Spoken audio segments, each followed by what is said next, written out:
he said. "It's bad enough to play poorly for someone who doesn't know, but it's torture to play like that for me." He spoke without violence, as always, but she knew that he was intensely angry, and that familiar chill passed through her body. It never failed to come when she felt that she had aroused his anger. "Why doesn't Caroline come back?" she asked at length.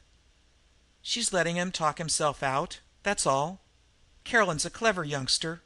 She knows how to let a man talk till his throat is dry, and then she'll smile and tell him it's impossible to agree with him.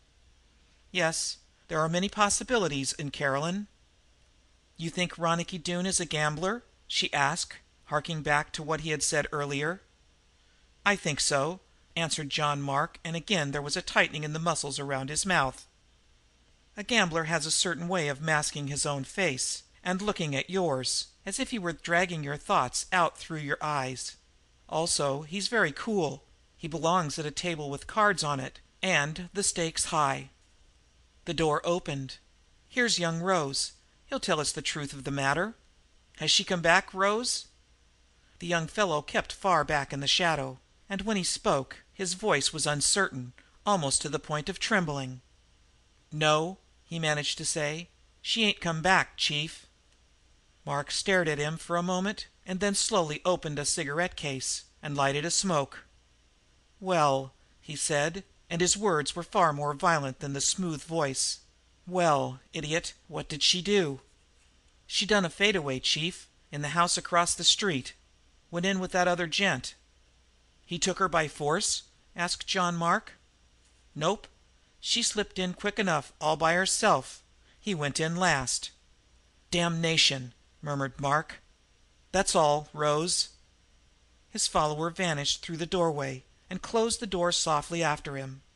John Mark stood up and paced quietly up and down the room. At length he turned abruptly on the girl. "Good night. I have business that takes me out." "What is it?" she asked eagerly. He paused, as if in doubt as to how he should answer her, if he answered at all. "In the old days," he said at last, "when a man caught a poacher on his grounds, do you know what he did?" "No." "Shot him, my dear, without a thought, and threw his body to the wolves."